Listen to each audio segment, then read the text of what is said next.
Japon que celui qui s'est produit le 16 janvier 1975.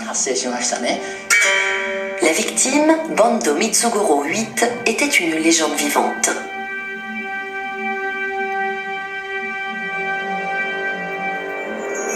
Amateur de bonne chair, il dîne ce soir-là dans un célèbre restaurant de Kyoto en compagnie d'une geisha et de quelques amis. Au menu, un ragoût de fugu.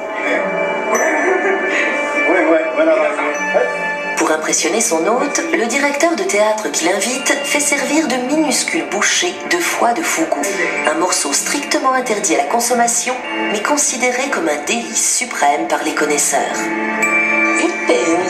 Le foie a été détaillé en petits cubes de 1 cm quatre. C'est vraiment très peu, pas plus de 4 grammes. Malgré le venin qu'elle contient, la bouchée est censée ne pas être mortelle. Mais personne n'ose prendre le risque, sauf Bando Mitsugoro. En fonction des connaissances de l'époque, on considérait qu'une dose de 20 grammes de foie était mortelle. C'est l'équivalent de 200 000 unités souris. Une unité souris correspond à la dose qui tue une souris en l'espace de quelques minutes. Multiplié par 200 000, c'est un arrêt de mort pour tout être humain. Saisi par cette saveur enivrante, Bando demande à son voisin de table s'il peut manger sa part.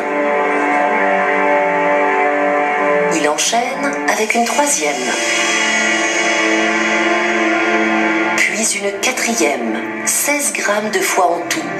La bouchée de trop.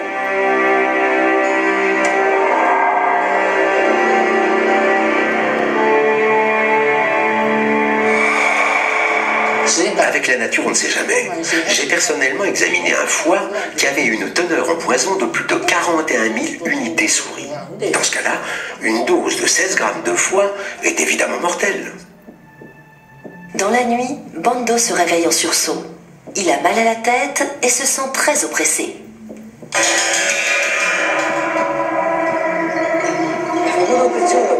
L'empoisonnement au fugu se décompose en 4 phases.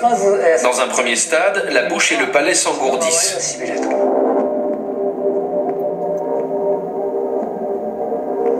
Au deuxième stade, l'engourdissement se propage dans les mains.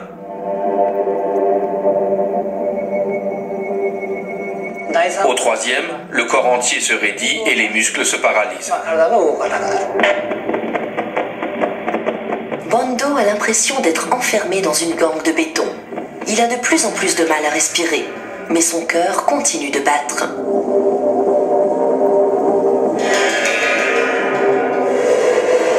L'acteur est prisonnier de son corps.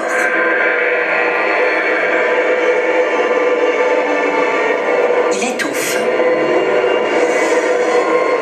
Sa gourmandise lui a été fatale.